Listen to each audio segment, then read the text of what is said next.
İlkin mərhələdə məni saxlayanda kobud rəftar oldu, bunu da hər kəs gördü, amma sonraki istintaq prosesində idarədə heç bir kobudluqla rastlaşmadım, çox mədəni şəkildə davranıldı.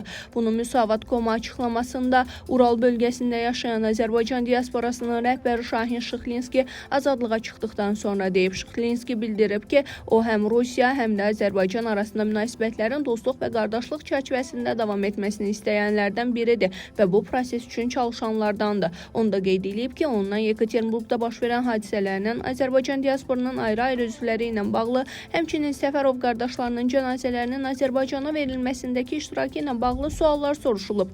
Şahin Şıxlinski xüsusi olaraq Azərbaycan prezidentinə və dövlətinə minnətdarlıq eləyib. Arxamızda güclü dövlətimiz və rəhbərimiz var. Biz özümüzü kimsəsiz hesab etmirik. Əminəm ki, bu hallar və gərginlik də tezliklə aradan qalxacaq. Biz yenə əvvəlki kimi Rusiya-Azərbaycan dostluğunun şahidi olacağıq.